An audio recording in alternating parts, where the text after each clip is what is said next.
আমরা ফিরতেই হবে। আমাদের আল্লাহর সাথে আমাদের সম্পর্ক বাড়াইতে হবে। আমরা আল্লাহর সাথে চুক্তিবদ্ধ হইতে হবে যে আল্লাহ, আমরা জীবন দেব, আমরা জান দেব, আমরা মাল দেব। আল্লাহ তাআলা বলেন আমি বিজয়ও দেব, জান্নাতও দেব, দুটোটাই দেব।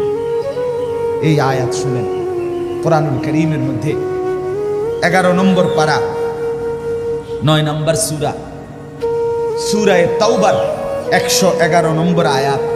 আল্লাহ তাআলা বলতেছেন ইন্নাল্লাহা আশতারা মিনাল মুমিনিনা আনফুসাহুম ওয়া আমওয়ালাহুম বিআন্না লাহুমুল জান্নাহ।